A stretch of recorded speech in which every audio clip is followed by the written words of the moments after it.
I wonder how you justify the invitation of Dr. Ariel Henry from Haiti when he is actually governing with no constitutional mandate. His government has been implicated in many different crimes, including potentially the murder of the past president. Countries like Venezuela, Cuba, Nicaragua are being excluded from the Summit of the Americas because you deem them to not be democratic. But how can you use that as your justification when you have the so-called Prime Minister of Haiti who is ruling under no sort of democratic mandate here?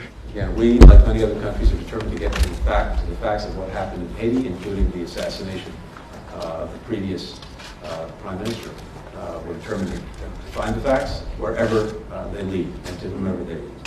But does democracy only matter if they disagree with the United States government? What is your actual basis for saying a government is undemocratic and another one it can't be invited and another one that's undemocratic can be invited?